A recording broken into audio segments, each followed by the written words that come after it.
Hey guys, kinggath here, and welcome to the kinggath podcast. Today's guest is the lead on one of the most exciting Fallout 4 projects, Cascadia. He has recently returned to the helm. Welcome, Flenarn. Thank you, King. It's nice to be here.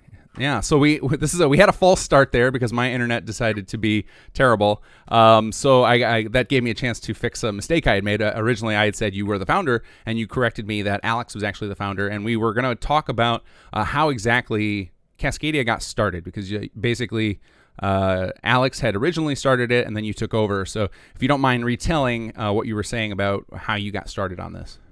Yep. So for me, it all started with me wanting to do a Seattle project on my own, and I had a map and like a story to run at and some rough ideas.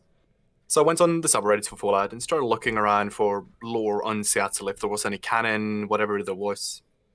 And I stumbled upon a post from Alex where they were talking about their ideas for a Fallout system or Fallout Seattle version of the game and some of their ideas. So I reached out to them and started talking, and then I think it took a few days only before I ended up in the Skype group we had way back in the days, because this was before Discord even kind of became a thing. um, and eventually we kind of just worked hand in hand so much, and we did that big announcement just after, I think, Far Harbor had been released. Okay. And things kind of exploded from there, and we just kept going. Yeah, you guys blew up on this phenol really quick and showed off some really cool stuff. Is that what I think I've seen you streaming world editing? Is that what you primarily do for the project? Yeah. I'm primarily a level designer, yes. Yeah, that's a good thing to have up front if you're going to try and promote and get people on board, because you got to build a pretty big team to get these things off the ground. Oh yeah, there's a lot of cogs to keep spinning. I don't think people often realize how many cogs there are that needs to be spun. Oh yeah, absolutely. Well, and I mean, you figure the big teams that do these games, like Bethesda's team alone, just to do one of these games is over 100 people, and they're working full time and getting paid for it. So then you figure you want to do something. I know obviously we're not doing generally with these big mod projects anything to the same scope as the full game, but it's when you consider that it's everybody's volunteer time, nobody's getting paid, you end up needing a pretty similar sized team to Bethesda. Yeah, and I think we're one of those really crazy groups that we're actually trying to do something comparable to a full game. Which is Of fantastic. it's an amazing journey, but it's also been a lot of struggles, and especially with assembling a team and finding all the loose pieces you need and keeping people motivated. I think Yeah. is one of the tougher parts. Oh, absolutely. Yeah, keeping people Because feeling like they're actually making progress towards something, and that their individual pieces of yeah, work matter in that giant puzzle. Yeah, it's tough. it's a real pain. Because I mean, I remember in the early days when, because it's kind of interesting that with, especially with level design, like in the first section, like time period of the map, you notice everything that happens. Hmm. And then when you end up in somewhere in the middle of development, nothing seems to change ever because you have the big locations smacked out. Right. And after that, it's just, okay, we're going to generate a lot more forest and then we're going to clean the forest. And you do that for like a year and a half. And Right. nothing feels like it's getting anywhere. You're just like, well, this looks the same like it did 3 months ago. Right. But then once you're past that big cleanup and make pretty pass, and you get back to like, okay, now we need to do the last of the last and start really polishing up these areas that might have just been blocked out. And like, that's when you get back into the groove of, okay, things are actually happening now. Yeah. So how do you keep yourself motivated on stuff like that? Because I know that pain of there's the big exciting pieces, and then Mhm. there's kind of like the in the weeds that last 20% that has to get done, and it takes 80% of the time, and it's slow and grindy. How do you keep yourself grinding through that? I think a big part of it is working with such a big team because it's something I think Todd said in an interview once where he's like, he often goes in game and just strolls around the map and always finds himself quite excited by finding new things. Hmm. Like he's like, oh, this wasn't here before, and this is new, and it always felt a bit like a cliche. It's like, oh, you'd never know what you're gonna find in development, and like it sounded a bit just fluffy, kind of. But it Okay. started getting to the same point now where like we merge all our files once a week, and afterwards we'll always take a stroll, and it's always fun to see like, oh, here's a new stretch of road, or that house wasn't there before, or oh, what's this place? And you go explore, and I think a lot of that keeps you going because you realize it's not just you and your little claim you're working on. That's the only thing happening. Like Right. so much more is happening all around you, and that really gets you going. Yeah, that seems like a really awesome milestone when you're working on a project like that of getting to a point where you can do regular merge builds, so you can share everyone else's work together. Hmm. Because It's a great feeling. and it's cool that we've got the tools available publicly to do that now. I know older games working on the mod projects as a team a lot of times would involve either there would be no merge builds until late, or you would have to pass around the main file to do Yeah. little edits to it, and what a giant pain. So now that we've got the full proper merge process, is pretty amazing. And I can imagine with when you're doing a world space mod, that's pretty imperative, because having one person have to do the whole world would be not really tenable. It wouldn't be doable now. It Yeah. would be impossible, especially on this scale. Yeah. So what is your map size compared? I don't. It doesn't really matter. Like, but I know people like to hear that of like, what is your map size compared to X? What is it compared to Fallout 4? Just for a sense of how much work you have to do. About twice as big. I almost spit out my coffee there. Jesus. Yeah, Wow. we've gone a bit overboard at times. But one of the main things we thought a lot about when we were designing the world was how we looked at both Skyrim and Fallout 4's level design, Hmm. and Fallout 3 as well. Because with Fallout 4, you have a really tight world, it's really beautiful. But the main thing we came to realize that we could actually expand on was areas of nothing, kind Okay. of like gray zones, where because Fallout 4 is really dense in its map. Right. Like you turn around and you find 3 new locations, compared to Skyrim, which has a lot more just empty areas of forest between, where it's like, oh, you'll find a cave or a little lake. Right. But there's a more negative space in between, which serves a great purpose of giving the player the option to kind of unwind and think about what they like, even subconsciously process the area they've just been through, and just kind of give you a bit more time to just enjoy what you're doing Sure. So like rather than being slows down the thrown. whole experience a little bit. A little bit, yeah. Yeah. And adds a bit more grandeur to the map, kind of. Because Yeah. you know it's going to be a bit of a stretch going from A to B, rather than if you just sprint for 15 minutes, well, you're there. Right. Yeah, that is definitely a feeling you got in Skyrim of grandeur. Is a great way to put it. Is that you would take quite a hike through paths in the woods, and then all of a sudden you're in front of a giant mountain, and there's like a temple up there that you can see off in the distance, and that was a pretty awesome feeling that you don't really get that in Fallout 4. Like you're constantly on top of things. Yeah. So, Cool. like, as far as density goes, we're probably aiming for something similar, or amount of locations and points of interest, something similar to Fallout 4, but just more padding in between. Yeah. So will it be Just complete wilderness in a lot of that in that empty space, or are you going to try and do as much of the Bethesda style of like vignette storytelling all over the place? we do a lot of storytelling all over the place with a lot of, since we're set a bit further into the timeline, we also afford ourselves to do a bit more post-war locations that have popped up, or there's a camp and something happened here, and you'll be able to kind of just piece together with a lot of like environmental storytelling and a lot Yeah. of just small spots where you can do. But a lot of it is also true to the location in real life, which is it's a lot of forest. It's Yeah. a lot of forest. How are you guys? And I was going to say one of the cool things that could happen with the forest and with the fact that it's a pretty mountainous area. At least I'm pretty sure most of that area is. I haven't. I actually haven't been to the Yeah. Northwest, but that will give you opportunities to fix some of the performance issues in Fallout 4. So one of the problems with all the density in Fallout 4 is the engine is not very capable of handling that kind of density, and so you get things like downtown Boston, which are just a train wreck for a lot of players. Is that by doing a more spread out map, you can probably work a lot of solution into that? We can do that in a lot of cases, yeah. But as far as downtown areas, for example, our downtown Seattle, it's probably going to be as dense as Boston, and it's larger by size. Mm-hmm. But there's a lot of very meticulous planning and very specific obscuration of sightlines that goes into that and laying out downtown Right. to make sure that we don't hit the same performance problems as Boston. Sure. Well, I think you guys have the awesome advantage of knowing in hindsight what went wrong with the Boston Yeah, development, so you can avoid it. that's a big one, yeah. Yeah, Like that's we know very what cool. we can't do. Sure. Are you guys doing any other major real world locations outside of Seattle itself? A lot of the cities that are there in real life would be in the correct place. We have a few key locations around the map as well. The Snoqualmie Lodge, Okay. or Lodge, yep. But a few of the other cities, Redmond, Issaquah, Oh, cool.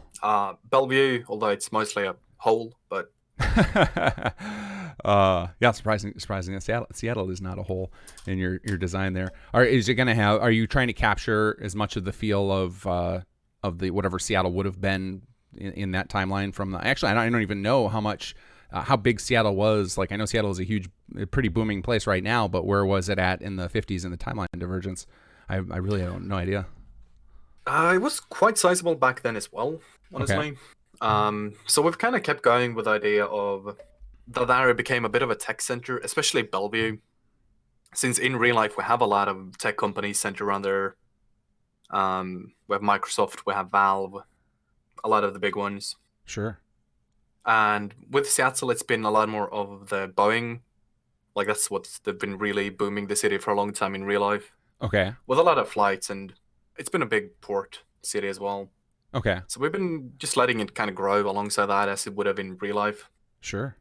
Yeah, you can focus on all those things for sure because all that fits in nicely with the in the Fallout theme. And I love all the Boeing thing. Actually excites me. I love seeing some of the stuff people do with airplanes in these games of where you turn them into cities or crash them into buildings, and you get to see the wreckage and explore it. Like that's just a lot of fun to see the scope of that.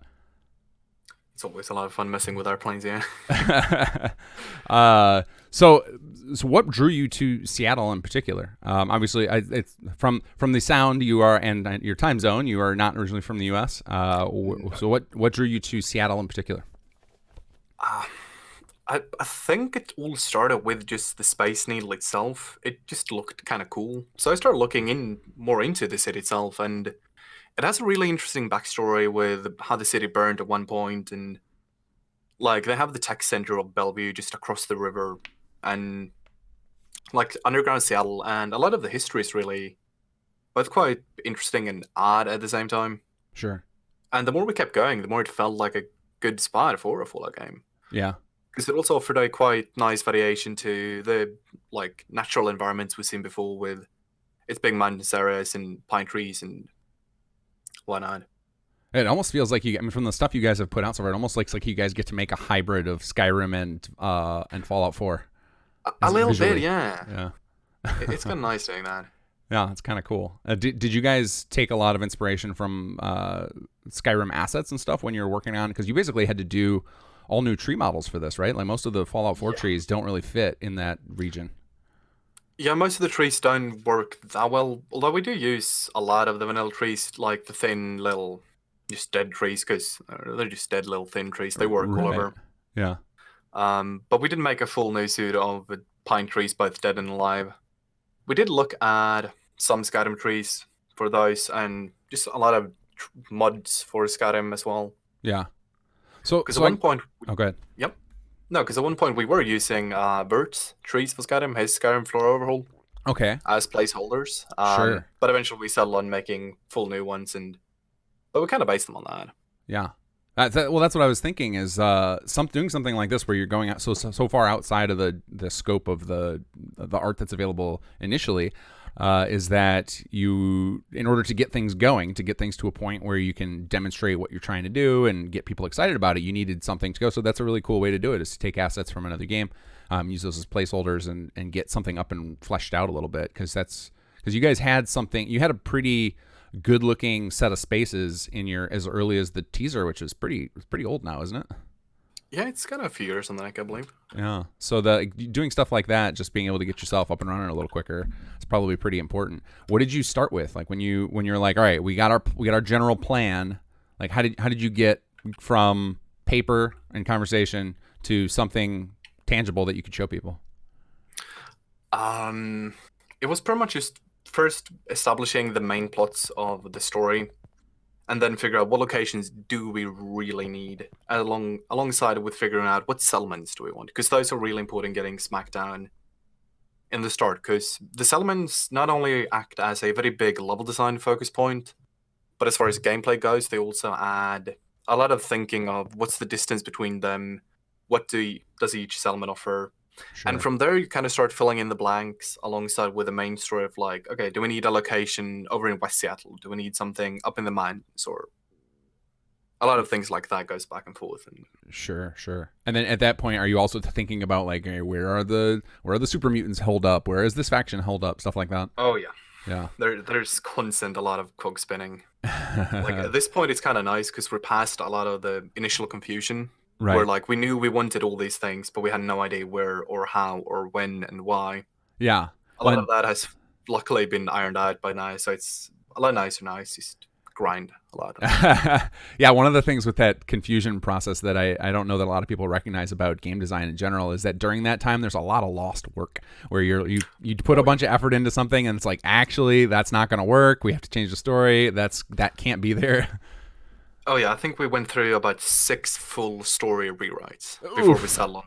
Yeah. Like, and each one kept as much as just the names of the main factions, pretty much, but everything else was just thrown out, started over, Yeah. and then each version had probably 6 or 7 revisions on its own and Sure. changes, and It's pretty fun to do that, but it can be it gets a bit grueling for tiresome. people. Yeah, it can be slightly Yeah. tiresome. Absolutely, and I'm sure you get people who just like have to take a step back after they lose so much work, which is a bummer. But I think in this volunteer environment, it's even more so.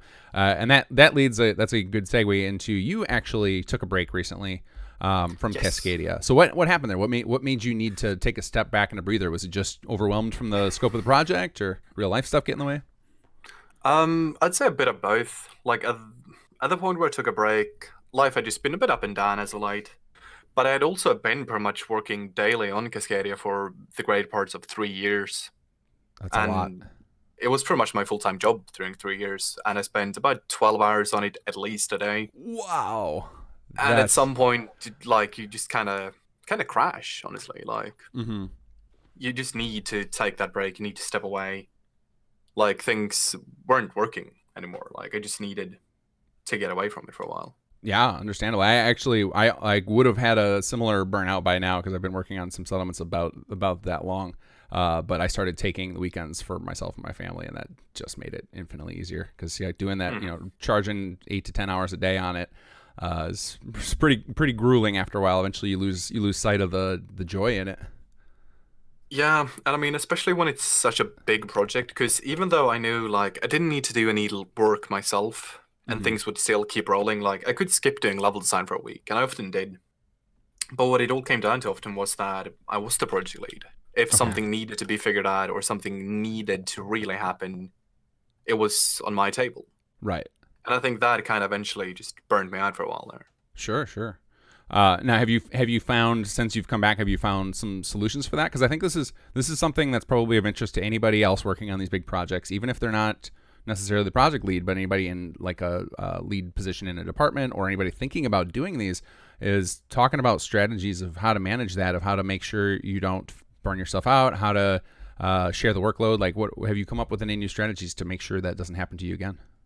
There's been a lot of redelegation between the duties around the project, so less falls on the project lead's plate, and a lot smaller things that aren't as vital for the project lead, so to say. Like a lot of marketing, for example, Anna handles right now, and like I don't need to keep checking the email for applications because we've got people on top of that now, and a lot of things like that. But also, as the project has developed, a lot of the things that needed to be done before don't exist anymore. Like there are no longer any big.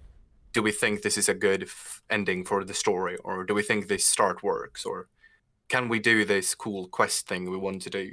Because we're Gotcha. Okay. past all that by now. So a lot of it has gone just up in smoke on its own. Luckily. Right, right. So yeah, so it was the combination of all the kind of maintenance tasks, the confusion of the early stages of development, Yeah. and the grind. You were doing it all at once, and now you're just on the grind, basically. Yeah, pretty much. Yeah, that's a tough one. So with the grind factor, I think this is the part where a lot of people tend to get turned off from modding when they get to that point. Where like, okay, cool, I had the fun of the learning and the exploration and writing down my ideas. Now I got to the grind. All right, do you find that it's just like a discipline thing? You just know that like, all right, I'm just gonna get in there and just do it. Is that your solution to it, or do you have little tricks you use to get yourself to like get in there and place more trees? My biggest trick is streaming, actually. Like Oh, the days okay, I really don't feel like doing anything is usually the days that I go stream, okay, because that kind of puts me on the spot. So I'm sure, like, sure. okay, I've said I'm gonna do this now. Now there's people wanting me to do this, so well, I end up feeling a bit bad if I don't. Kind of Right. like And it'd be pretty awkward if you just started procrastinating on stream. You're like, let's go watch some YouTube videos together. Yeah, like it doesn't work, and it puts you in a good spot where it's like, well, you got to do this now. Yeah, absolutely. And I think it's with anything is it's just that getting over that initial, like, your internal resistance. It's like as soon as you get past that, then it's like, oh, why was I resisting? This is just fun, or this is no big deal. I can just keep doing this for hours. Mm-hmm. Yeah, no, it's a lot of that because it's usually like you start up the stream and people start just popping into chat, and it kind of instantly goes away because you realize there's all these people that really want to see something and are excited, and yeah, absolutely. Well, you just got to do it at that point. So I noticed one of the things, I have trouble watching your stream anymore without a VPN because it always gets flagged by all. Do you just listen to whatever music you want? Is that what's going on? Yeah. There? Yeah. I searched up yesterday because I knew we were going to be talking today. I was searching up Cascadia to see if there was any new info that had been put out that I had missed. And a whole bunch of your streams came up, and every single one, like in the search results, yet they are blocked by my country. I was like, come on, YouTube, get your search fixed. Yeah. That's unfortunate. But if people want to watch you stream, what's the best spot to do that? That would be on our Twitch channel. Okay, so you guys have like Twitch/Cascadia, or is it Fallout Cascadia? Fallout Cascadia. Okay, cool. I'll try and link that below so people can check that out because I've seen you've been doing that a lot lately. A lot of streaming yourself, designing the world space. Yeah, just popping in, doing whatever needs doing, and yeah. Awesome. So how big is your team now? How many people are you guys rocking? Like active. I know there's always whenever these teams go, there's always like a core team of a handful of people, then there's like the next level, which is doing the bulk of the work, and then there's always a handful of people who will be contributing. But like, what would you say your active team of people is? Like people that are, every week or so are piling in with new stuff they've been working on. About 60 people, I'd say. Wow. Would say that about 60 people every week, pretty much. Wow, that's fantastic. Now, I know you don't like to talk deadlines, and I don't blame you. I think talking about when you're releasing is a suicide mission because it's always got to be a when you're done type of thing. But do you feel like you're making progress toward an end date you can see, like where it's within eyesight, or is it still in that stage where you're just kind of like just grinding for a while and you're just going to reevaluate at some point? Because I always get my projects to a point where it's not worth even setting a date internally because there's so much work to do. But then eventually you get to a point where it's like, all right, I can see we just need, these handful of things for this part, this handful. Are you getting to that point? Like, are you closing in on that point where you can start picking yourself internally a target date? Not quite yet, I'd say. Like, we know where the goal is and we kind of know roughly where it would be. Mm-hmm. But we're not at the point where we're starting to really set a date down. Right. Because I feel like as soon as you do, then it like puts everybody in crunch mode, which can be good, but it can also burn people out.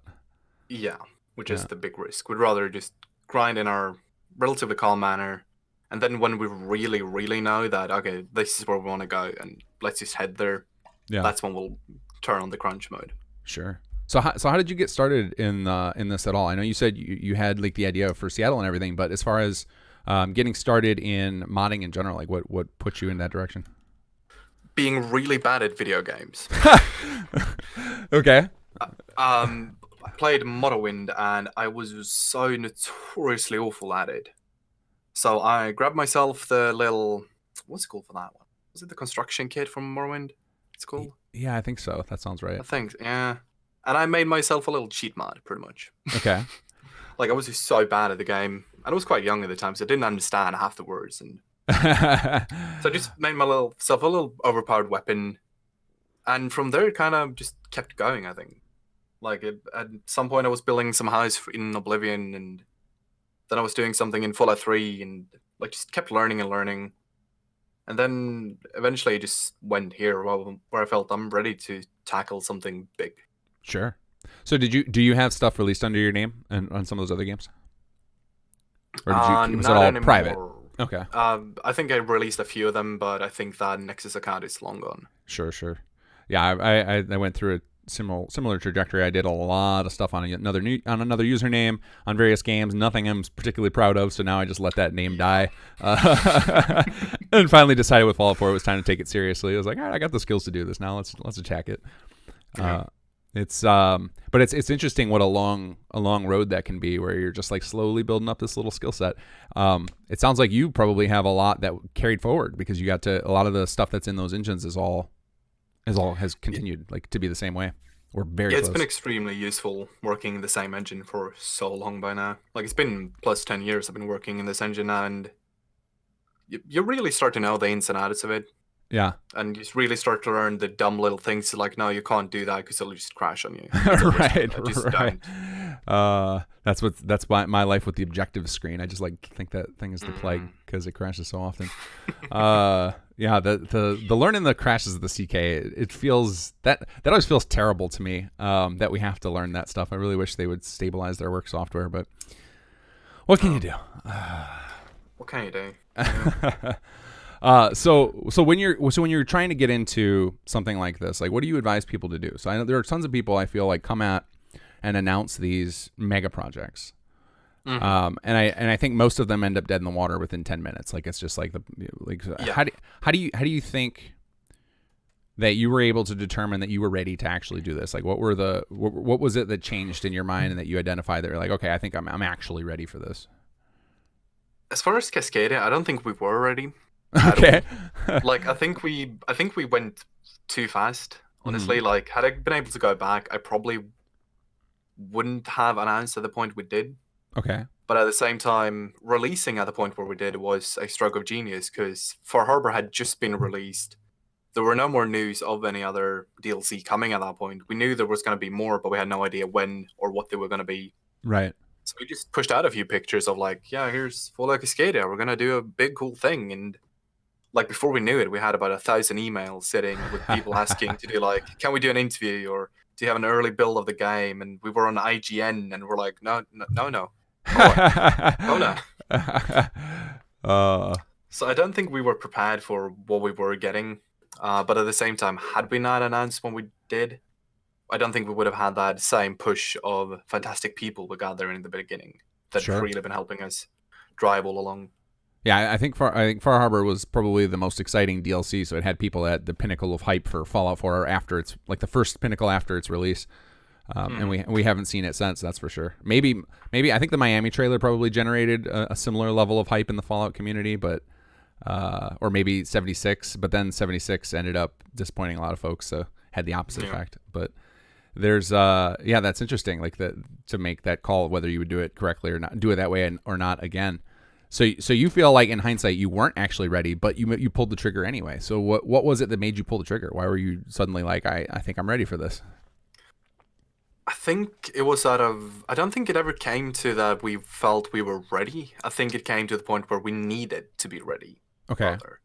Like we needed the extra hands because we started to realize that the task we had put in front of us wasn't doable with the sure. group we had at that point, So and we needed more people. what about you personally when you decided when you were sketching it out Mm. and you're starting to research and you were thinking, what was it that made you go from be making cheat mods to help you be not crappy at Morrowind to tackling a world space mod? Like what flipped for you? I think it was just starting to talk to more people in the community and kind of sharing more of my work, and people came back saying, "Hey, that's not half bad," and like I kind of grew for myself as a person and came to the point where like I'd gotten to know people on Beyond Skyrim and whatnot. I'm like, I want to do that, Yeah. and like I felt I could match the quality and like the skill of a lot of the devs there. So I'm like, yeah, why not? Let's try. Mm-hmm. And if it fails, it would fail. But Sure. Okay. yeah, That's interesting. So you would advocate, or anybody else out there who's thinking like, I want to do Fallout City X or Fallout Country X or whatever, they should probably at least have some sort of tangible skill outside of writing, like something where you can actually produce yeah, stuff people can see and judge. yeah, absolutely. Because I mean, the main thing is you can't do this on your own, and you won't be able to do it with two people either. Like you're gonna need quite a sizable team if you want Right. it to be less than a 10-year project. And if you want to grab people's attention, don't be the ideas guy. Right. Because we have a millions of those where we see a pop-up post every now and then where it's like, I have this great idea for a Fallout thing in whatever city or country. Right. But unless you can show that you've actually started and you're ready to do the hard work yourself, you're not going to get anywhere, I think. Yeah, I'd agree with that. I think that's I mean, that's a great just for recruitment. That's going to be important. Is you got to be, Mm, you got to show off that you can do something. Like no, like you'll get a few. I feel like anybody who puts out like here's my idea. And anybody, if you do that and you don't have any clout in the community, and you get anybody that comes to you to join your project, probably is not the caliber of person that can complete it. Like, I think anybody who's got the skills to actually help you make it real are going to be looking for people that produce and that can like show that they have some sort of capacity outside of idea man. Yeah, absolutely. It's a tough one. It's a tough lesson because I feel for the people who are posting those excited ideas because I've done that in the past. Like when I was younger, like I remember as a teenager coming up with these crazy grand ideas and posting them out on internet forums, thinking I would just like we're going to build our own video game, and it was such a tough reality break to be like, oh no, nobody cares about ideas. The ideas are easy. Everybody's got an idea for a video game. Yeah, and like I said, like I feel for them too, and it sucks saying that kind of in a way, where it's like your ideas don't matter because they really do. But unless you have something else to back up your ideas, they're probably just going to be just that ideas. Right. Like there are probably I won't say that people don't have good ideas. Like I'm sure there are plenty of people in the community who have way better ideas than the stuff we're doing. But if they can't manifest it, it doesn't matter. Like it doesn't matter in that sense. Like it'll just be an idea. But so yeah, go out there and get some. Go learn and mod, people. If you wanna make a mega project, you gotta. Go learn the CK. Start produce stuff. Or join one of these. Join Cascadia and help them get their vision to life, so you learn the skills you need. Yeah. You guys probably always need new people, right? We always need new people. Yeah. Yeah, you got to keep rotating them in and out. Unfortunately, it's one of those things that's tough with modding. I mean, I know companies go through this, but I think it's nothing like what the modding scene sees in turnover of. You get people who get really amped up and excited. They join up and and then when they get their project and it's not quite that exciting, then they burn out and leave. Or like sometimes like even people who are passionate about the project need to take a break. So you end up with a rotating cast of characters in these projects. Which turns out is pretty normal. I'd always been worried that was a problem, but it was like I think at the core of your team tends to be stable, but then on the outskirts it tends to be a little bit more rotating. Would you guys find that's the same going on with yours? Yeah, that sounds about like we have our core lead team, which have stayed relatively the same for quite a long while by now. Yeah. But a lot of the other members they keep rotating, and some people leave, some join, and like you always got to keep people rotated, kind of. Yeah, it's a good way to avoid burnout in that way, and then people can get a chance to try their hand at some stuff. I always find as long if the people are making some contributions and it's slowly pushing things forward, I think it's a positive thing. I think even if maybe people are signing up and they're not able to complete things. I mean, obviously, I would always prefer everybody who joins a project to join get in on our culture and be friends with us and work for the long haul and help us grind it out. But it's definitely, I wouldn't tell new people to avoid trying to join projects if they don't have the stomach for 5 years of development. I wouldn't say they shouldn't join, but no. I do think we would be better in the mod community if everybody was more honest about their availability and how much and the type of work they actually want to do for each other. Yeah. I often find a lot of new people will join up projects, and not even my projects currently, but just projects I've been a part of throughout my life, is that a lot of people will join up these mod projects with the ambition that they're going to get to do, like the centerpieces, or like I want to design the Space Needle, and it's like, well, you don't get the coolest asset when you're the new guy on the team. Yeah, no, that's always fun when we get new level designers and they're like, "Oh, I want to tackle downtown," and we're like, "No, you're gonna start small. Right? Don't worry, you'll get there eventually." Yeah. And like that's something we see with especially younger developers, where like they really have this drive and they really want to do. But I think it's a misconception in general within the modding community and a lot of people who want to be game developers that what you see in the game is probably 1/10 of all the work they actually have to do. Okay. It's kind of the same with like level design. Like what you see is the things that are placed down, the cool lamp, but you don't see the endless hours of figuring out what's the flow of the dungeon, how do we optimize it, how do we set up the proper lighting image spaces, and how do we fix the music tracks, and are these spawns proper, or is the loot balanced? And I think a lot of that hits people quite hard. Right. It's like, yeah. I'm just gonna make a little dungeon. It's gonna be fun, and we're like, well, it's a neat, nice little looking thing, but it doesn't work. It's not a dungeon. It's a cool location. Right. Like, yeah, it's like you basically made a 3D model. But yeah, there's so much. Then you've got to make sure that NPCs can path through it. Yeah. Yeah, that the engine can handle it. Yeah, there's so many steps afterwards, and they're not the fun steps either. No, they're awful. They're really boring. But if you don't do them, it doesn't work. Right. Yeah, I would agree with that. I didn't even thought about the percentages on that. That it's so much of it is the actual behind the scenes work, because I tend to just do the behind the scenes work. I don't do anything that people see. So, so for me, it's just par for the course that I'm going to be doing all the grindy stuff. But that's the world space stuff.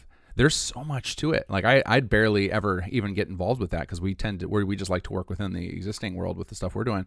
But on a whole fresh world space, you've got to do absolutely everything. You guys have got to do much, yeah. Oh yeah, like I can't even imagine the effort it's going to take to nav mesh the whole it's going to the be world. horrible. It's going to be so horrible.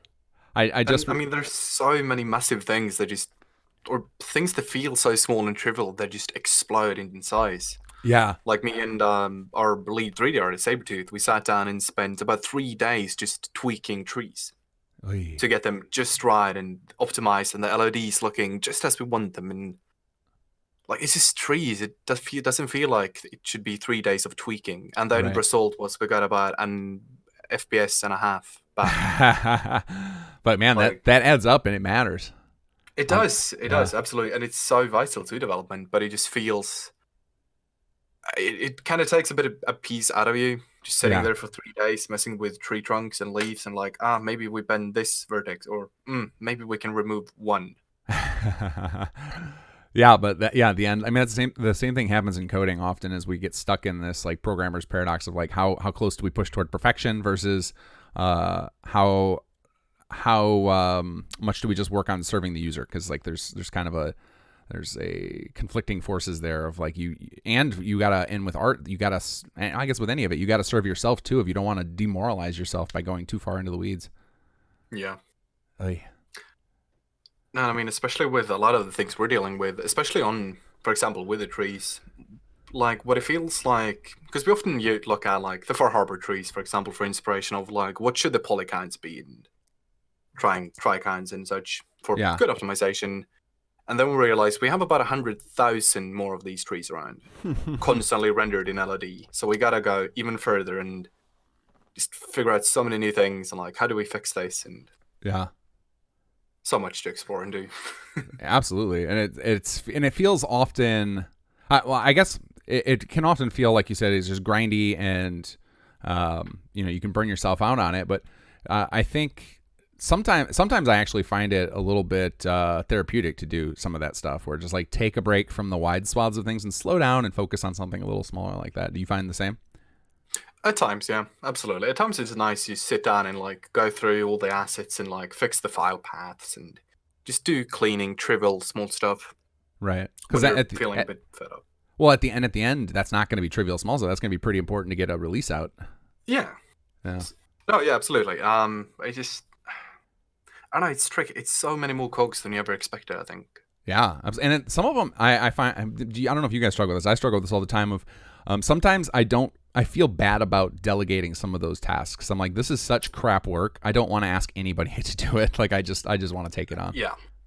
That's kind of nav meshing for us. It's a task no one wants to do ever, really. Luckily, we have two people who joined relatively recently who are both up for the task of nav meshing. Sure. But I think even they'll crack when it's like, yeah, now you got the whole exterior wall space. Have fun. Yeah, and I've heard I just did a podcast with the creator of Inigo Smart Blue Cat, and he was talking about how he tried to use some of the automated tools for the nav mesh in the exterior world, and they're so clunky and unreliable that he ended up just rebuilding it all by hand, and he's just doing like a relatively small world space. And so it's just like the idea of doing something by hand that's twice the size of the Commonwealth. Oof. Brutal. Yeah, it'll be an interesting one. Luckily, the tools for auto-generating have improved a bit in Fallout 4 at least. Okay. So we can save ourselves a bit of time there, to the point where it's probably faster to generate and clean than do it all by hand at least. Okay.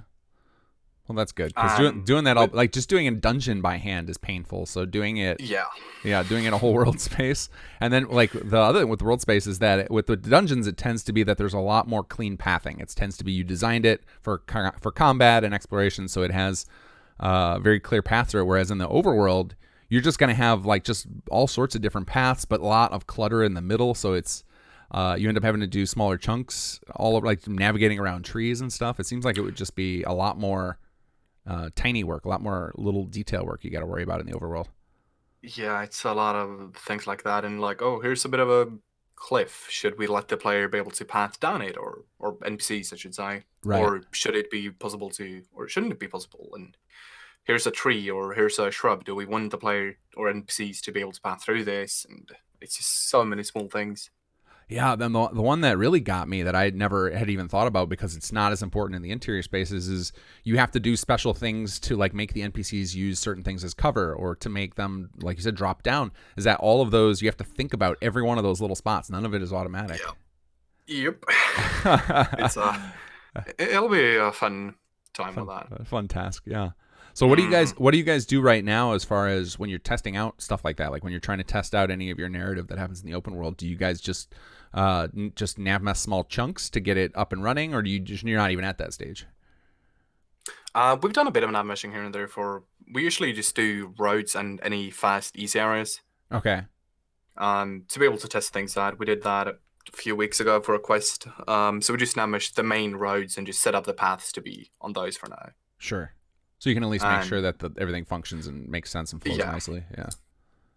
Pretty much. Okay.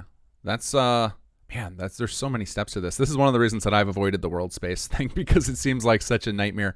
It's hard enough just to get a good functional narrative in place and to get all of the scenes playing out correctly, get all that dialogue entered, get it all recorded. Like that alone is years worth of project. And then you tackle on something like building a whole world and all of its corresponding interiors. You guys are heroes for tackling this because I don't want to. Crazy. You're crazy, yeah. You're a little crazy. But we appreciate that you're doing it because I think Seattle will be a really interesting location. It's nice that it hasn't really been explored, at least in the existing games. Did you find that it was explored a lot in the existing lore that's out there, like the canon lore that you could find? As far as canon lore, there's pretty much nothing. There's a lot of uncanon lore from, was it Fallout Extreme and Project 13, I believe it was called, that online thing. But a lot of the lore from Fallout Extreme is, as the name suggests, quite extreme. So a lot of it we've just disregarded and kind of done our own thing with. Did you use any of the stuff from the other, like Project 13? Did you use any of that as inspiration for what you're doing?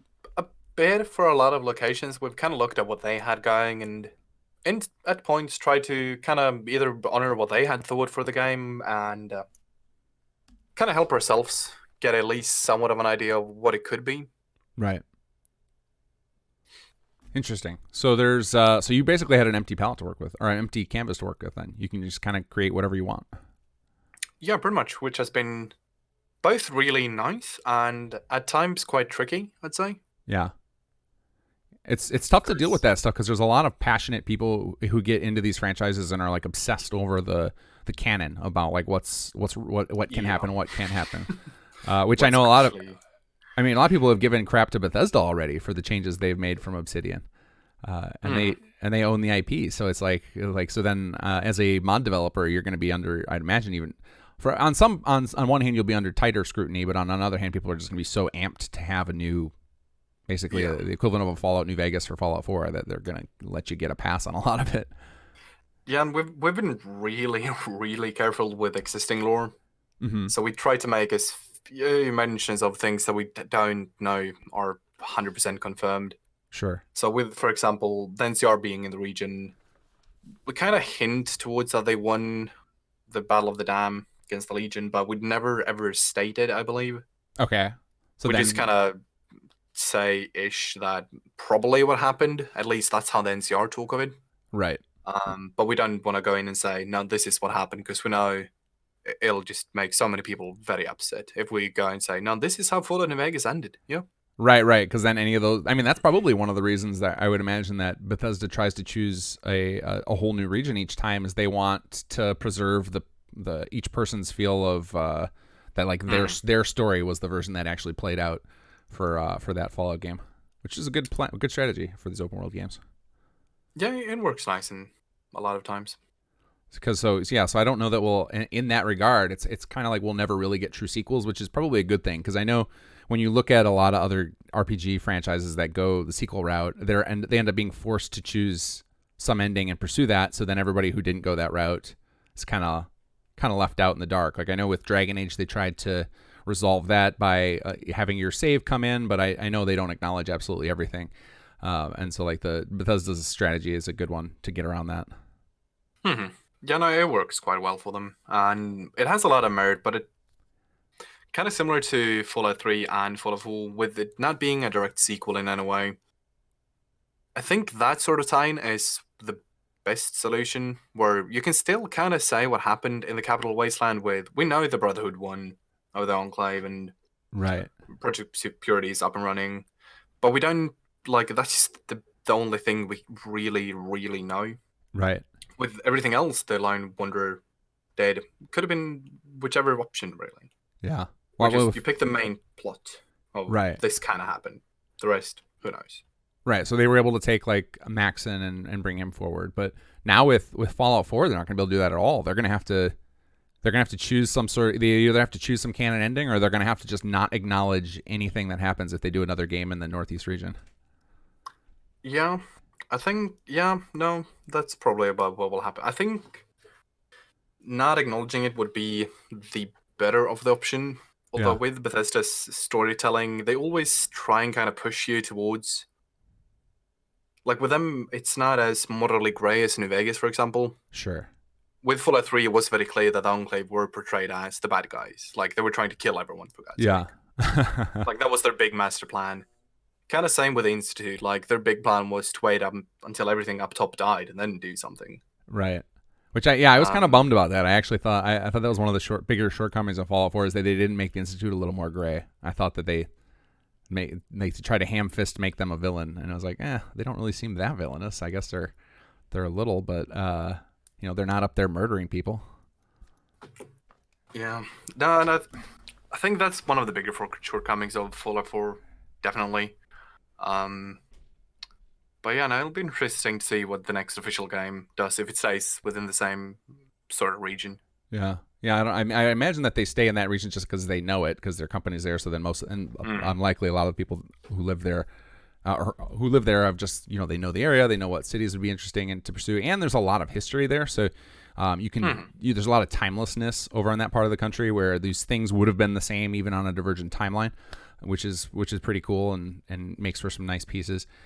So I could see them wanting to stick over there for that, but yeah, for storytelling wise, it would be a little awkward. So going in that direction of talking about Fallout 3, Fallout 4 versus New Vegas, which are you guys going more the Fallout New Vegas route as far as RPG style storytelling, as opposed to more and more gray, as opposed to the Fallout 3, which was largely linear, and Fallout 4, which is like we said, a little more ham-fisted and less nuancy? Which would you guys say of those three games you guys are leaning more towards story-wise?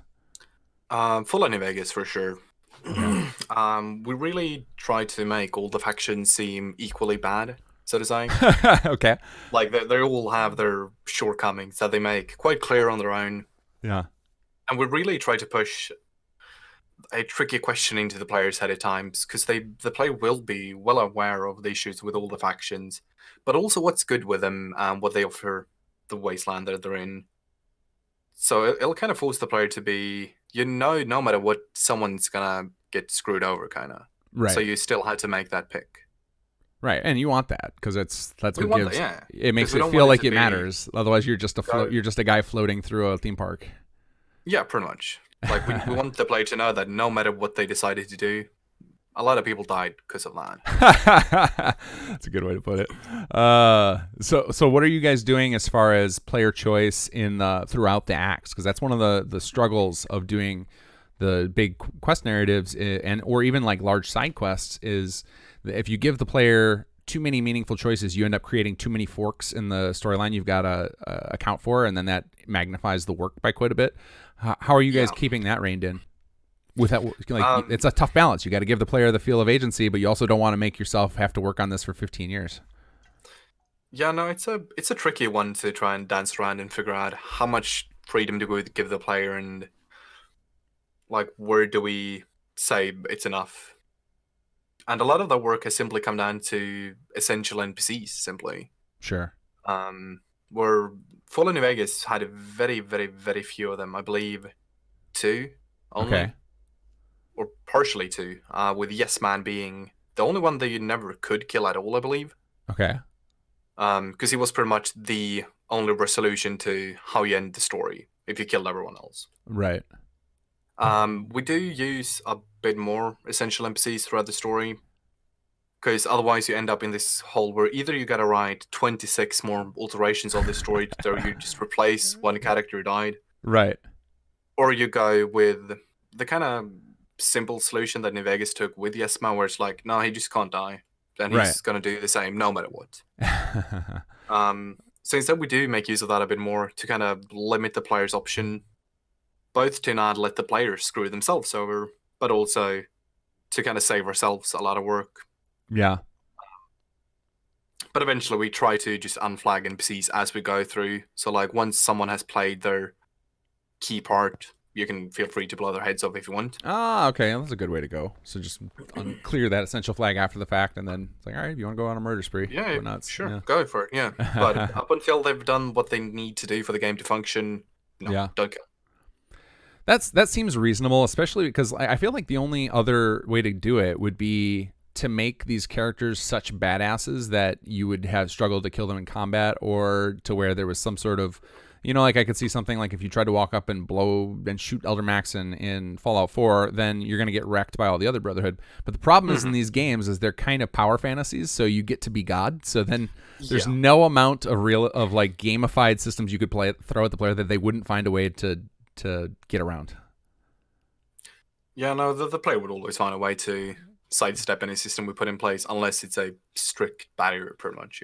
Yeah, which I'm a fan of it, because otherwise, in something like, if you're gonna just keep throwing in, like you said, 26 characters to replace the one guy, you're almost doing like a chain of command thing. Then it just becomes kind of contrived, where it's just like, okay, they're forcing me down this path. So at that point, I would rather have the interesting character who they put a lot of thought into delivering all these lines in this exposition than just random lieutenant who has to come in and fill in his shoes. Yeah, because that's kind of the only solution to the problem. It's like, okay, you killed the quest giver, but you need to do this quest. So, what do you know? His uncle also has the quest. Oh no, you killed the uncle. Well, no, his gran also has it. Don't worry. Like, you kind of lose the importance of the plot, and yeah, it just gets watered down eventually. Right. So then you put in all this work, and then the person gets a worse experience for it. But maybe that's another route to go. Another way to look at it is just like, if those players are so intent on just murdering everyone, that maybe they're not in it for a good story anyway. Yeah, a bit like that. But it's also a bit of a safety precaution, because we do know the game has a tendency to, or the engine has a bit of a tendency to decide that, no, we're just going to bug out, and oh no, he died all of a sudden, or he decided to go somewhere he shouldn't. So now that character's dead. Right. Yeah. Or you have the incidents, and if you want to have them involved in some sort of combat in a scene, and the player throws a grenade, and that person happens. Yeah. That alone is probably worth the essential flag, just to prevent the accidents, because there's no way you can account for all of those. Yeah, and it's just a lot of thinking like that, but at the same time, if the player wants to be a douche, well, as long as they've done the minimum the game requires of them, right, feel free to kill anyone. Kind of. Yeah, we recently introduced a means really early in Fallout 4 to just be like, hey, go ahead and execute whoever you want, but we do no precautions to like unscrew up the quests. So like, if you decide to go that route, you're gonna break your game. Like, that's good luck. Like, have fun with it. But I could see from a fresh game, it's also just bad user experience to allow any character to be killed, because then you never know, like, there's no clear indication whether or not you were supposed to kill somebody. So you're like, oh, I'm allowed to kill anybody. Sweet. I don't like this guy. Let's just get rid of him. And then it's like, oh, he was important to the quest, and I never found that out until after I just put in 60 hours into the game. Like, that's just bad experience too.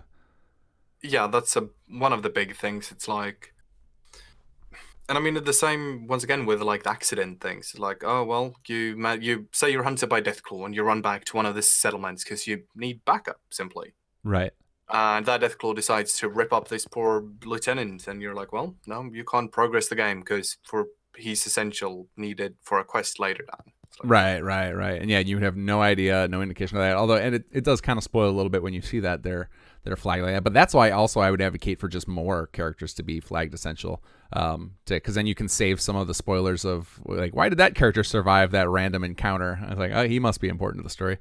Or can ruin a little bit of the surprise for the early game when you're playing through for the first time, trying to learn how these stories play out. Mm-hmm. Yeah, definitely. So what have you been finding as you've been developing Cascadia? Are some of the limitations of Fallout 4 that have forced more struggles on you guys than maybe you would have liked? Ooh. The dialogue system was a big one. Yeah. That was a massive behemoth to try and overcome. Sure. So that what did you guys end up deciding with that? Because there's a couple of different avenues you can go. A lot of different projects are going different ways. I think I've already talked about this with others on your team, but just to reiterate, what did you land on? We set out to develop a solution for it, so we ended up developing XDI, Extended Dialogue Interface, alongside Nyanka and Reg 2K. Okay, so you guys were the champions of that project? It pretty much took me a year to find Nyanka, who was brave enough to say, we can try doing it. Like, that was my main part in the whole thing, to find someone actually wanted to be like, okay, let's try. And in the end, it took me longer to find someone who said, well, we can try, than to actually do it. Nyanka's like the godfather of Fallout 4 now. You go to him to get certain things done that nobody else can. Because he's like every MCM, the level up extended, XDI, like all of those are him and or Reg 2K involved. Otherwise, we wouldn't have these nice things. Yeah, the level up menu was the same. Like, just me slowly convincing Nyanka that it's worth giving it a shot. I know it's going to be a pain to do, but let's try. Well, those are pretty huge contributions to open up the possibilities for the mod scene. I know that I think pretty much every one of the big projects that has gotten a lot of spotlight is taking advantage of those. I think you guys, Miami, Capital Wasteland, F4NB, all taking advantage of those. Yeah, pretty much. They're essential to all these projects, I think, at some point. And they just open up so many new doors, simply. They're fantastic toolkits for us. So with XDI, obviously, no player voice, which I think because of the way you guys are doing it, it actually works out very well, which is taking it, the Cascadia experience is completely independent of the Commonwealth. It's not going to be a Tale of Two Wastelands situation where you play the same character in both. So has that freed you guys up as far as writing and everything? Like you're writing a whole new protagonist, right? So you're not the sole survivor. You're not waking up out of cryopod. Totally different, fresh start. Brand new fella. Yeah. But no, the XDI has helped a lot in that regard, and we decided early on that we didn't want a player voice. We felt firstly it would be an extreme amount of work because it's a lot of dialogue to record. Right. But it also kind of limits your role-playing experience. Sure. Because me personally, I always tend to play as either the really goody two-shoe fella or as a psychotic raider. Right. And like the voice in Fallout 4 is a fantastic voice actor. It was a great part. But it doesn't match whatever you want to play. Right. Yeah, he had to be kind of generic down the middle to make sure it would appease as many people as possible. Yeah. But if you want to do anything different, like even just body type, like a really short, tiny little fella, will sound different than your average size man. And the same if you do someone who's really big and bulky, they'll probably have a voice variation. I've actually wondered why we haven't had some crazy soul decide that they're going to start re-recording all of the voices, because I would download that in a second if somebody did that, like took the time and like, I decided to just revoice Nate. Like, yeah, I'll try that out. I mean, it would be amazing, absolutely. But I mean, I think it took them about 4 years to get all the recordings done for the protagonists. Yeah, it's like 15,000 lines or something. It's nuts. Something like that. It's bizarre how much work there is there. So that's one thing we decided early on that we're like, no, it's a lot of work. And well, and you guys are going to go beyond you're going beyond the 4 choices too, so it'll be even more work. Yes, exactly. Yeah. Although I think in the end, we're going to end up with about 4, because a lot of times we also use less than 4. That's another that's a good point. Really important thing. Yeah. Because a lot of times you don't need to have 4 lines for everything. Right. Because I mean, if it's as simple as "Will you do this?" all you need is a yes or a no. Kind of. Right. Because you can handle all the questions and expositions before you get to that Yeah, that exactly. final moment. Yeah.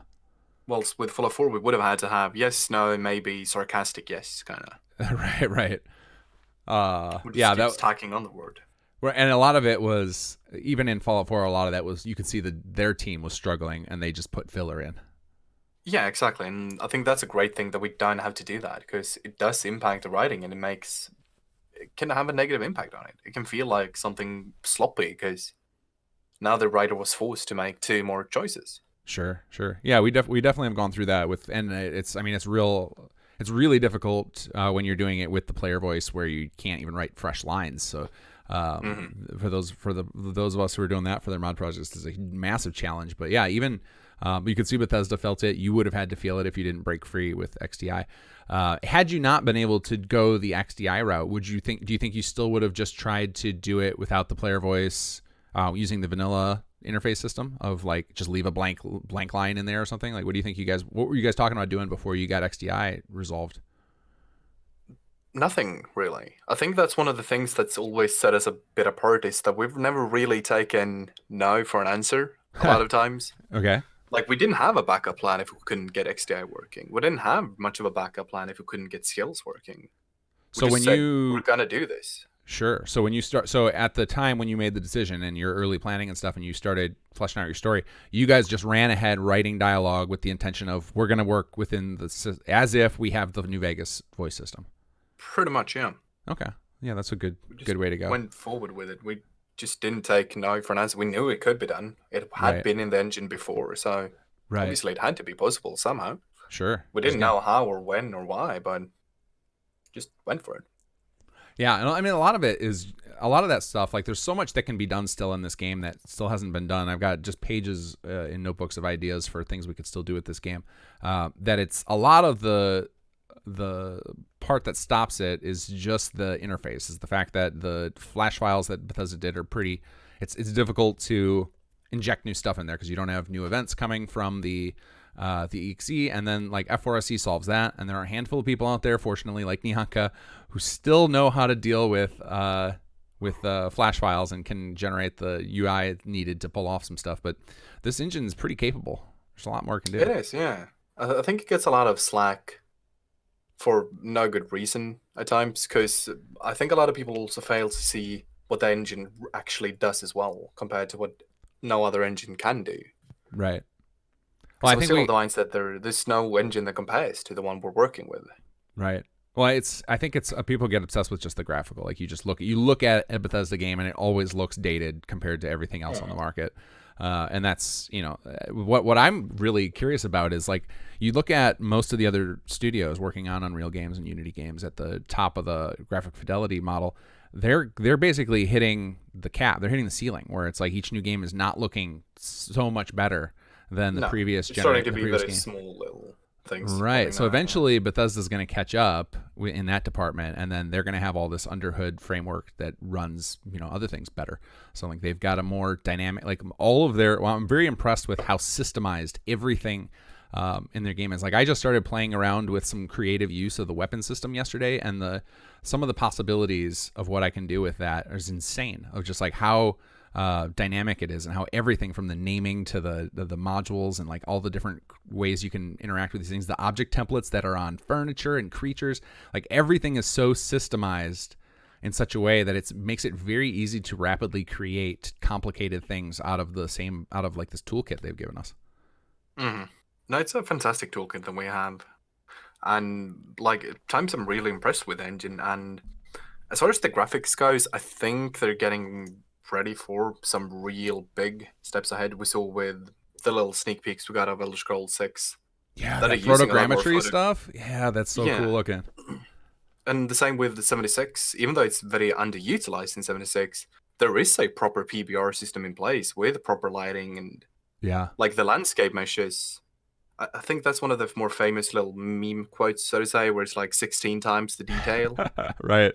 But for me, as a level designer working with Fallout 4, just looking at what they've done with the landscape mesh in Fallout 76, I'm just Yeah. crying because I want it so bad. Oh my god, yeah. I think that's where like Todd Howard got punched in the face with that meme is that he when he said it, the way it's worded is it sounds like that's going to apply to everything, and then you look at the character models, like those are the same models from Fallout 4. Yeah. But he was really talking about the world, like when you stand outside, you first emerge from that vault and look out over West Virginia. It's unbelievably looking, like it's beautiful.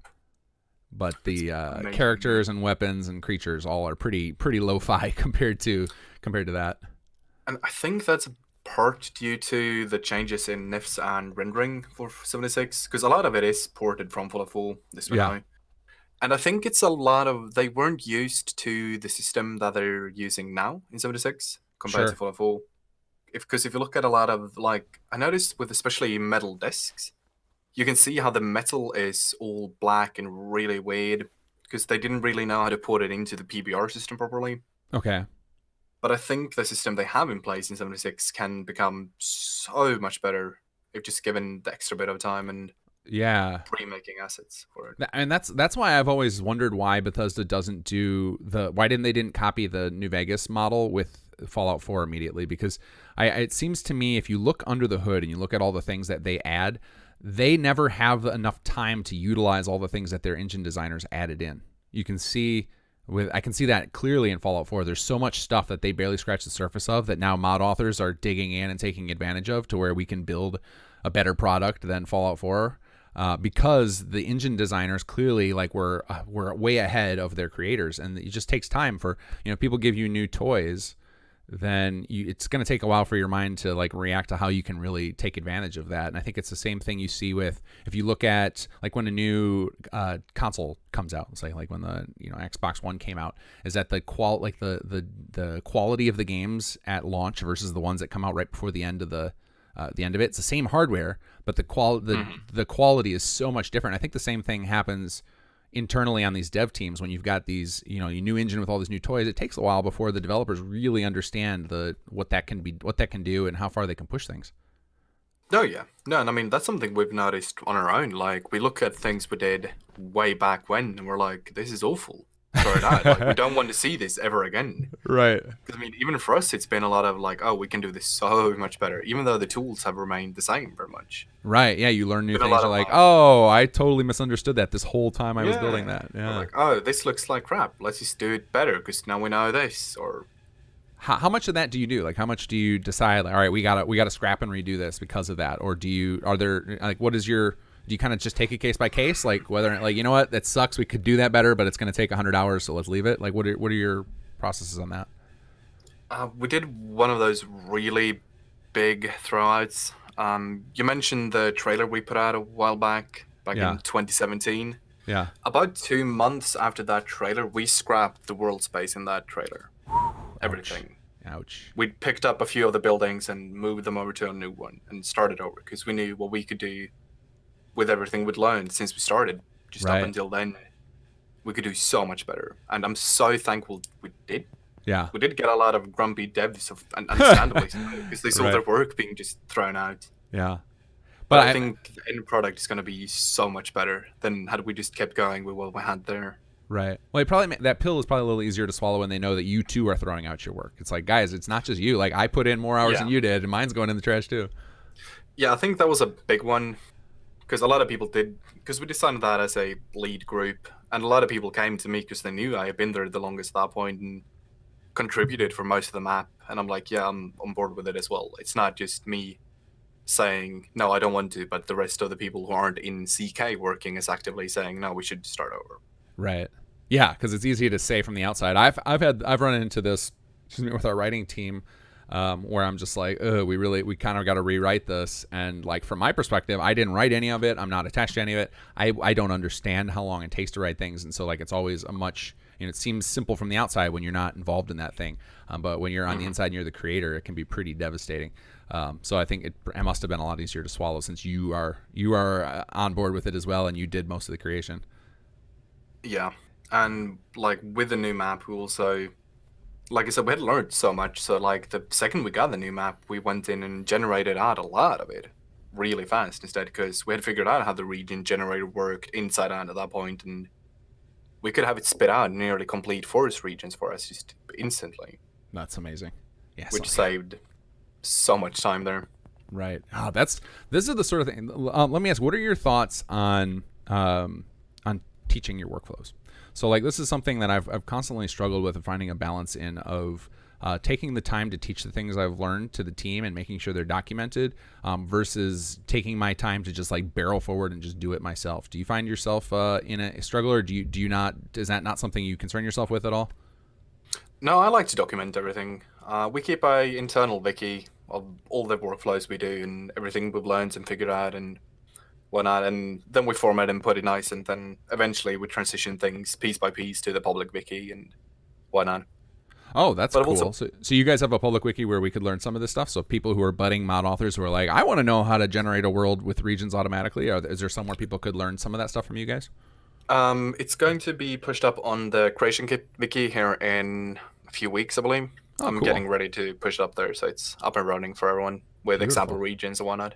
Are there other things you've contributed to that? Guys, I'm a huge proponent of sharing knowledge, because I see in so many game communities with modding is that you end up with a couple of people who know a bunch of stuff, and then everybody from the outside has to like grovel to those people in emails to try and get that information. And so I've always been an advocate of like, let's just share as much as we can so we get better mods. Yeah, my main thing there has been the version control page on the Creation Kit wiki, and just anyone who's wanted to learn about version control, because Well, that's what I've been doing for a while. if you were the one who put that up, then thank you, because I recently used that knowledge to get it working for us, and it was so easy. It's so much easier than trying to follow Bethesda's instructions. Yeah, I've done some tweaks to that and whatnot, and like I've spoken to most mod authors or big projects around regarding version control, like Capital Wasteland. I help Naf and the fellas get set up with that, and same with Full of Miami back in the days, and just all over the place helping where I can. Oh, we The would only very much trick appreciate with it. version control is that you can't really document it, because just getting it set up and using it when it works good, it's relatively easy. Uh It's not too bad. The trick comes when it doesn't do what you want it to do. huh. And that's when even I sit there for a while, I'm like, what am I supposed to do here? What buttons does it want me to click, or Right. what trick do I have to do now? And Yeah, and a lot of that's the tough stuff to document. Like that's one of the ones where whenever I make tutorial videos, I get some people complaining that I ramble too much. Like I'll talk too much, and it's usually because I'm going over the things like that. I'll just be like, okay, occasionally you'll do this, and then this will happen, and then here's how you resolve that. And it's hard to, because I don't ever find that stuff documented anywhere. Like nobody seems to put that stuff out there.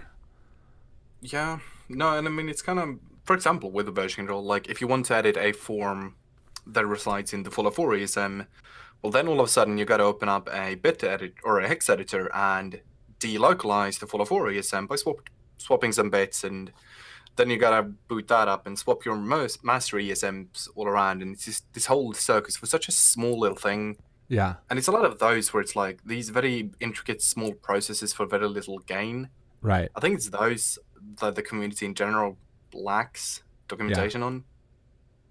Yeah, and that's one of those those are the things that we should probably document more than anything else. Though for for most people's uses, it's definitely, just getting those broad strokes out there, and here's like a streamlined tutorial, follow these steps, you'll get there. But yeah, I think we can definitely benefit from having all that little stuff documented for people who, because I think there are a lot of people who come in to modding. They're totally talented individuals in their respective field, and they just get frustrated because of the lack of documentation and the fact that things like the Creation Kit will crash, or your work gets corrupted. Yep. And like those of us who have gone through the ringer, like could probably save them from quitting if we just got that knowledge somewhere where it could be. And obviously, the Creation Kit Wiki is a great spot. So thank you to you guys for putting out anything you have already, and it sounds like you're gonna have some other cool stuff coming.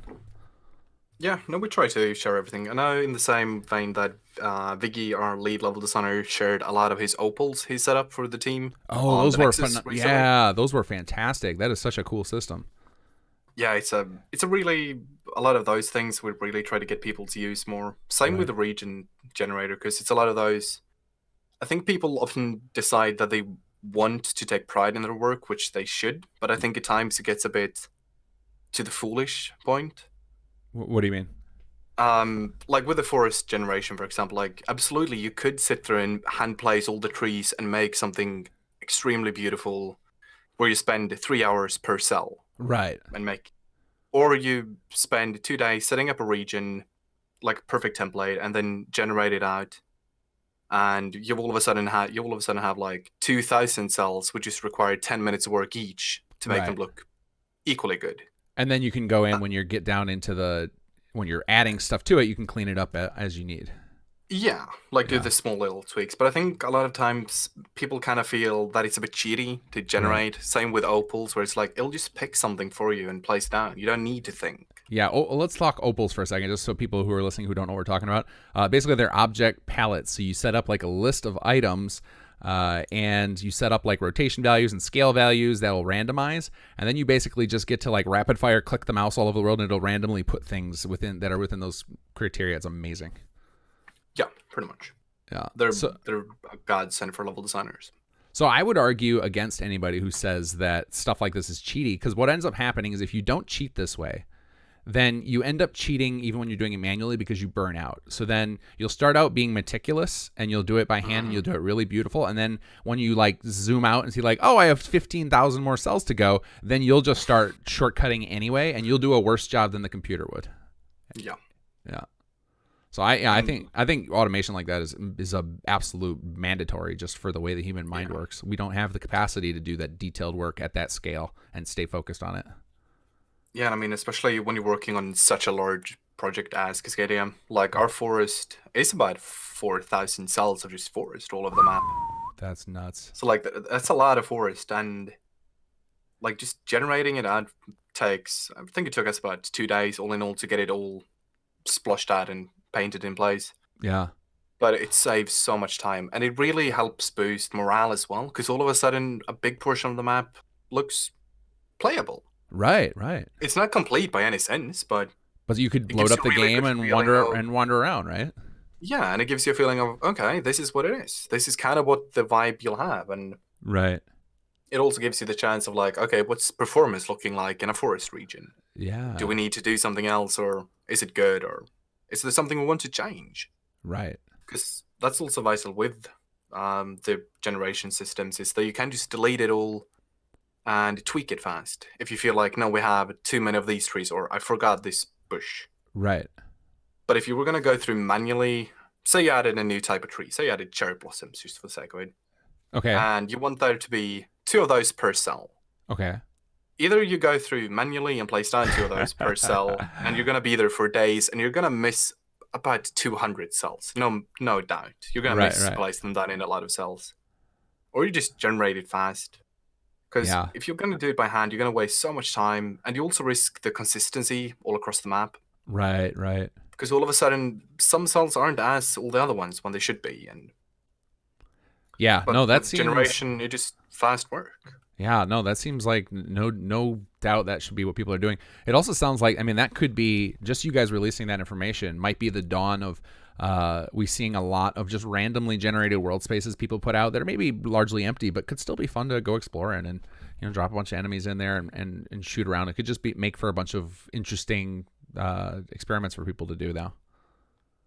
Yeah, no, absolutely. It's a really powerful tool, and it's a shame it hasn't been used more, because there's been a lot of documentation of it throughout the years, but I've never seen it being used outside the really, really big projects. Mm-hmm. Well, and I think that just whatever you guys are doing to document it more fully, like one of the things I find when trying to get in people maybe who are talented outside who don't have the time to learn all the details of modding is often you just need a hook to get them in so that they know that it can be easy. And so like giving those step-by-step guides of just do these steps, you'll get to here. And then once people see that they got that into the game that easily, then they'll be more willing to do the work to like learn the nuance of it. Yeah, no, that's absolutely a thing. It's usually what we do with new level designers as well. It's the whole, you're going to do this very small little thing, and it may feel really dumb that we're giving you something so small and simple, Yeah. because it feels like it's so below you. Right. But just getting that first little, okay, I actually did it. It's in game. It's working. It's a really good thing for people to get. Yeah, yeah. Well, and then they get to experiment with how they're going to work within the team dynamic. They'll know that like, oh, well, that thing now is it's merged into the main project. Like that's getting released. Like that's a really cool feeling. Hmm. Absolutely, yeah. Yeah, that's an interesting part of modding and working with the volunteer aspects of always thinking about motivation and giving people progress milestones. Like it's such a it almost feels like you have to play like a teacher. Oh yeah, no, there's been a lot of that, and I mean we have no problem with that because like as long as we can see that people are willing to learn and like have that little creative glint in their eyes, so to say, Yeah, like we have no problem teaching them the rest of the ins and outs of the CK. right. And I mean, we keep teaching each other things almost weekly, where it's like, oh, you know, this little shortcut or this little hotkey, and if you do this, you can rotate the legs of skeletons without moving the whole thing, and just stuff like that. That seems like it would be a very valuable part of you live streaming too. Is you're unintentionally just teaching a lot of people the tricks you know. Maybe people on your team, if they tune in, they get to be like, "Oh, I never knew that." Because there's a lot of that. I think we pick up and design or come up with these little tricks ourselves, or we stumble across a hotkey, and maybe we tell one or two people that we happen to be chatting to in that time frame, but then we just forget about it. It's just like part of our workflow that no one gets to see. So I think it would probably be really valuable for anybody who wants to get into level design or get into making world spaces and stuff to watch someone like you to stream what you're doing, because there's probably tons of stuff that's not documented that you don't think is important, but absolutely could save somebody dozens of hours of their life, just knowing a quicker way or more efficient way to do something. Oh yeah, I think a lot of it comes down to also like personal preference, but Right. I don't think it matters what preferences you pick and like how you like doing things, as long as you're not afraid of establishing your own preferences at all. Mm-hmm. Because a lot of times people just like to go by the book and really just write the rules, so to say. But I think a lot of what makes a good level designer is ignoring the rules and just don't be afraid to just go a bit nuts, go a bit crazy, do things. If it doesn't work out, you can always roll back. But as long as you establish your own flow, Right. you're always gonna be quite fine in the end. Sure. Sure. So when you're doing level design stuff, are you largely focused on like the terrain, landscape, things like that, or do you get down into the details of like building dungeons and building individual buildings and like where does your personal range, like what is the stuff that you're in charge of on this project? Because obviously it's a big shared project. We're double the size of Fallout 4, more than you could Uh, do by yourself. oh yes, very Yeah. much more than you can do by yourself. I do a bit of everything. Mostly I tend to just tackle a bit of road or some forest patch. But me and Viggy kind of work as a bit of a strike team. Okay. When we realize something really needs done, we both know that we can get it done fast. Sure. One of our settlements, Bridgetown, for example, me and Viggy knocked out in 24 hours. Oh, nice. Because we came to the point where, like, oh, we need a town here, and there's nothing at all here. And we need it kind of by tomorrow, because implementation starts then. Right, right. So yeah, that's where I was going to next was how do you coordinate all this world building with the implementation team, because I know the way Bethesda tends to do it is a lot of it is they work in little strike teams where it'll just be like, this squad of people, they're in charge of designing the space and scripting out the sequences, and like they do it all.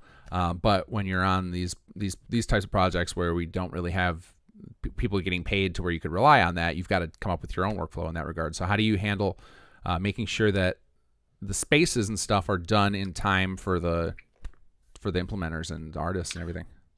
That's our internal wiki, mostly handling that. We have a lot of pages set up just for the technical side of things, where we have a big checklist of what locations are needed for quests, and the writers all know that if a new quest is written and pushed for implementation, that they need to add the location to the page, and the level designers and leads keep going through the pages and keep ticking things off, and with a priority system as well, where it's like if it's a small side quest, you usually give the location a low priority because it's going to be needed at some point, kind of. Right. But when it comes to main quest content, it's usually just find the first person who can do it. And if all the level designers are occupied, then it falls on me or Viggy to make sure that it gets done. Because Sure. not getting it done isn't really an option, because that kind of stops the whole flow of things. Right. All the Yeah, cogs that's just stop spinning. Well, I think that's what you said very early on when we were talking, is that a lot of times this stuff falls on your shoulders, and you don't want the rest of your team held up waiting for this thing to happen, and so you'll just take it over and just get it done to make sure that they're freed up. That's a pretty important role of managers on the team, right? Yeah, it's a lot of not necessarily doing what you want to do yourself, but doing what you know needs to be done. Yeah. Like, I know both me and Viggy would be much happier if we could just go do our own thing. Viggy would probably be building mazes half the day, and I'd be planting trees, kind of. But a lot of the times it comes down to, okay, now we need to go through and organize all this, or we need to mark out these locations, or set up cell links half a day. And right. Yeah, there's yeah. there's so many. Yeah, you're getting into all the weeds of all the extra tasks that need to be done that no one really wants to do, kind of. Right. But they actually have to be done, and I think that's the biggest lesson for anybody who's thinking about getting into this or attacking it. Is, like you said it already, is that it's 20% of it is the fun stuff, and the rest is the under the hood boring crap. You better be willing to do all of it, because a project's never going to get finished. Like, it's easy to make screenshot worthy stuff. It's much harder to make stuff that's playable by the player. Yeah, that's always been, because I mean, you can assemble a nice scene for a screenshot in 10 minutes. It's not a problem. But if you want to have even just a 3-minute walkthrough of a location, that's a few weeks of work. Like, if you want it to look really good to a trained eye, so to say. Right. Like, yeah, no, and I think that's a bit of a problem right now with a lot of projects popping up, that the community is kind of so starved for new Fallout content that they're really happy with anything they see. Which I think at times kind of give people false hope. Right. Where they're like, they can feel they've made something really cool because a lot of people were excited for it. But for someone who actually knows the flow and what's needed, you can quite easily start picking it apart really fast. Right. Well, I mean, that's why I'm excited about you guys doing things like putting out that region information, is because automation tools, like getting those out to the community so that they can do things correctly and more thoroughly in the same amount of time, is how we're going to get better stuff out of the community. Because it's going to be a long time before we see another official entry into the Fallout franchise. So our fix of Fallout single player action is going to come from the modding community for the next probably 6-7 years, if not longer. Yeah, so long now. So I'm excited to see more knowledge passed around to try and help some of these upstarts take those 10-minute things that look really good and turn them into a fully fledged thing that's polished and has all of those extra flourishes to make it feel like it belongs in the base game, and has all the features complete. Like, that's what I'd love to see. So anything we can do to help facilitate that is awesome. You guys are going to come away with so much good knowledge after you finish this project too. So it's cool that you're sharing along the way. I appreciate it. It's always fun learning about this engine and just in general things.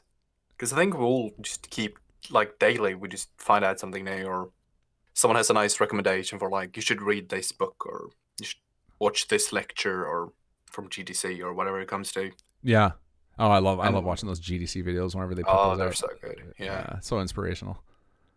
Do you find yourself struggling? So this is one thing I found myself struggling with recently, is finding the right balance of time to work on the stuff that I love that gets me fired up, to work on team related things, and then to also find time to experiment and try out new things. I'm finding I struggle to find enough time for that third one, and that is where some of the best stuff I've created has come out of.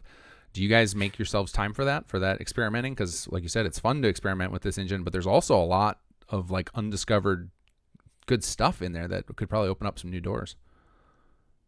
Yeah, we always find time to experiment a lot, because a lot of our things are written on the idea that it's gonna be an experiment, kind of. Okay. Like, we do set ourselves things that we know aren't gonna be easy to do at all in writing. Okay. But at the same time, we've told the writers over and over again, like, don't limit yourself unless it's something, like, we've given them very few little things, like, we can't literally do that, or... Sure. But other than that, if you have a crazy idea, do it, and we'll figure out as best as we can later. Yeah.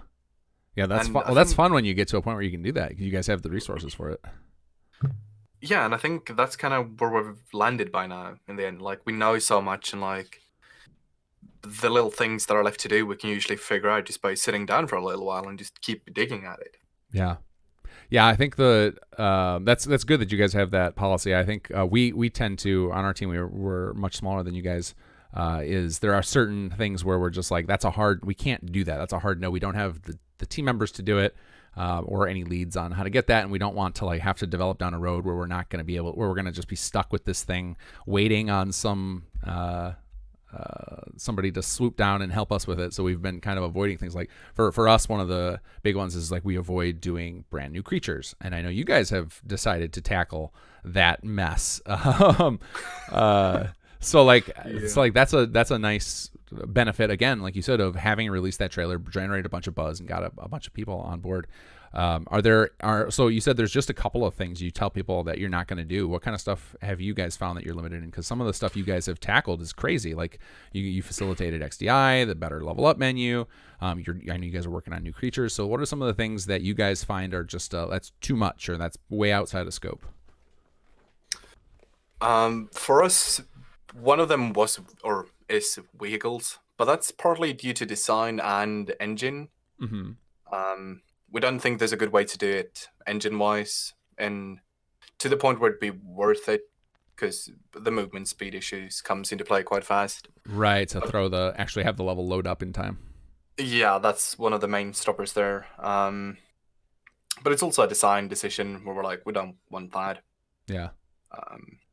It kind of changes the tone of a game dramatically when you've got vehicles. Like you look at the difference between, something like Fallout 4 or Skyrim, and then you compare it to something like Rage 2 or any of the Just Cause games, is that the scale gets so big that you feel like each area matters less and that you're kind of less significant. And so that changes the whole tone of the game.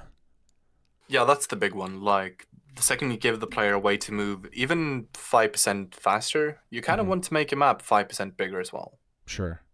Because otherwise, well, your map feels smaller. And Right. With this detail of an environment as this engine wants and kind of needs, vehicles just end up being a no-go in the end. They're like, no.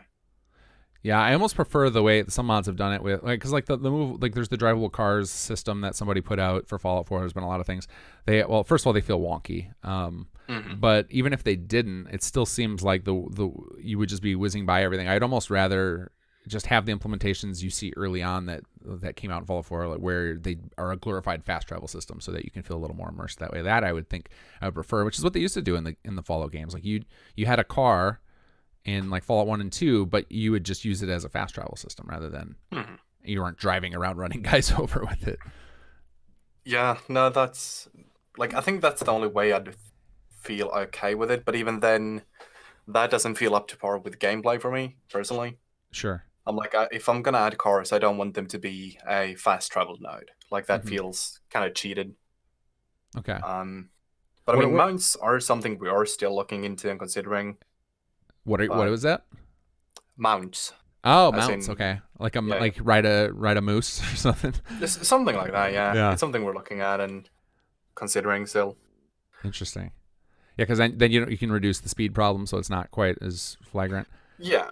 Yeah. Or like you could have a Brahmin you can ride around with, and it has like it probably moves slower than the player, or comparable to what the player would do walking. Right. But maybe it would add like storage capability or something. Sure. Yeah, that could be an interesting way to go with the Brahmin. So what are you guys doing as far as fast travel and everything? Like, are you guys just leaving the vanilla system in place? Are you forcing some of the survival mechanics? Like, how are you making that decision? Or are you going to just let the survival mode that's built into the game work within Cascadia? It's going to work within Cascadia, and we're going to try and entice people to play with survival in mind. Okay. We're going to make a lot of changes and tweaks to it, as we do with all the systems in the game. But survival is kind of what we'll want people to play, but it'll work perfectly on any difficulty and setup you want, kind of. Sure. I mean, it seems sensible to balance, or if you balance your world space around survival, any difficulty lesson that is so much easier that it'll work naturally. Like, you won't have to go rebalance again. Exactly. That's kind of the point we're trying to end up in. Sure. So what are your personal preferences on that? Like, do you like the survival mode in there? Because I'm hit or miss on it. With some tweaks, I like it. I really like the way it works in 76 compared to Fallout 4. I think it's just a bit better balanced. Okay. And to hell with the save to sleep thing or sleep to save. That one just no. You God know, no. I like the like that's it's like an interesting concept, and it like brings back the thoughts Yeah. of like Resident Evil, of like the save, like your save point actually being a resource. But there's so many beds everywhere in Fallout 4 that it almost seems like just a It just silly becomes idea. a yeah. Like I like the idea that saving would be limited in some way or shape, sure. Yeah, But with beds, it just it becomes a bit of an annoyance yeah, yeah. I think because they're either just you scattered enough always to where have you're annoyed. beds. Yeah, because either they're everywhere and you find 26 of them walking down the street, or you can't find a single bloody bed anywhere. Right. Yeah, like I could see it being. I could see an argument for it was like you can only save inside of settlements and player homes. Like then they're like, okay, well that's now I actually have to Yeah, plan that feels around a bit that. reasonable. Yeah. Yeah, but yeah, But with Fallout 4, it just became a bit like a chore rather than something you actually had to take into account for. right. Well, and also I think the other problem with that idea is that it discourages experimentation. Because I think one of the things Oh, we yeah. all love to do is save scum and be like, I wonder what happens if I just go for it. I wonder what a mini nuke would do against that noodle robot. Right. So yeah, it seems to go against this type of game, but I'm not against the idea in theory. It just doesn't play well. It doesn't fit Yeah, well. it needs some balancing. Yeah.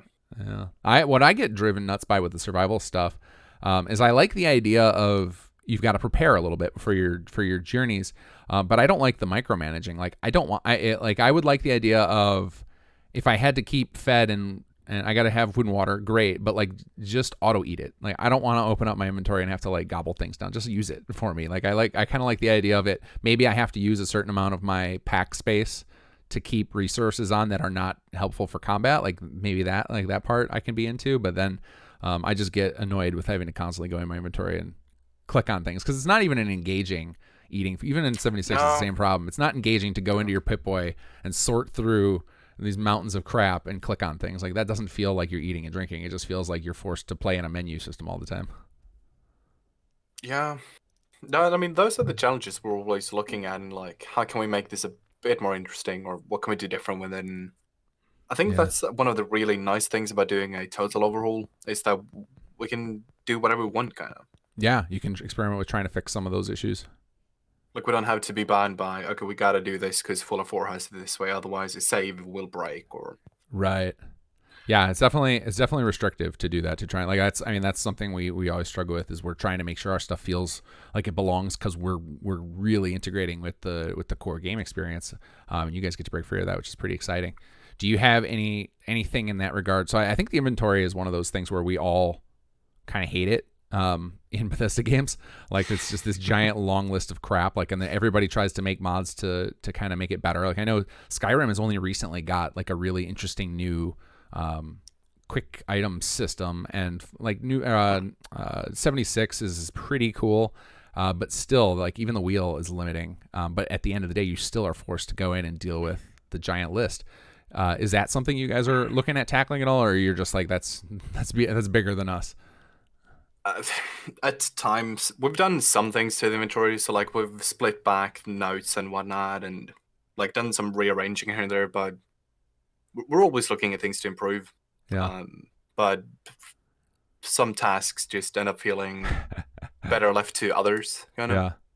Yeah, I've been curious. Like, it almost seems like you need a fundamental gameplay shift. I watched a YouTube video recently that was talking about how games or items in open world games are boring, where it's just like a whole lot of filler crap, and that it feels immersive, but it's really bland to deal with. And I'm wondering like what I don't have any solutions here. It's just this curiosity of that. Like I agreed with all the guys' points in the video. I'm like, yeah, that is kind of annoying, and just makes these big meaningless menus and these like little micro upgrades to your equipment where it gets boring real fast. And I don't know what the solution is because, I think 76 was a bit of a step in the right direction with assigning everything even further, like further expanding the crafting system and scrapping system. uh-huh. Because at least now some things don't feel like just increasing the list anymore. Okay. Like some things you really know you want because they're essential to crafting anything, or if you want to do something you really need Right. whatever that little thing is. And I think it's a step in the right direction. I don't think Yeah. it's the step we needed, but Yeah. it's something we can start at least. Yeah, I mean, one of the things I've thought is the separation could be a helper. Is so I actually think it's the move they did with Fallout 4 and 76 of having everything just being made up of a handful of components. You got like 20 different components, and everything's made up of those. And even though that breaks some immersion, and there's some things that don't quite make sense, like why am I getting cloth out of money?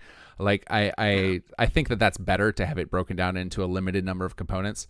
Otherwise, it could be really tiring to find the specific thing you need. Like I recently ran into in my own playthrough that one of the mods I have adds to repair Raider power armor, you need to have duct tape. And it's like, well, that's annoying. Like now I have to like intentionally like go out of my way to not accidentally scrap duct tape. Yeah. So like I like that there's like a limited number of items. I think that's the move in the right direction.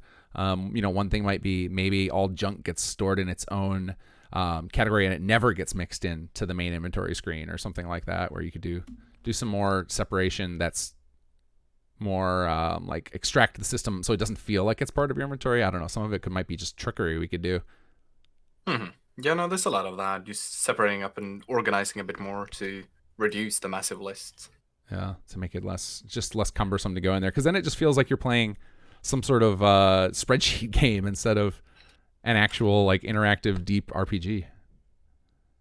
Oh yeah, for sure.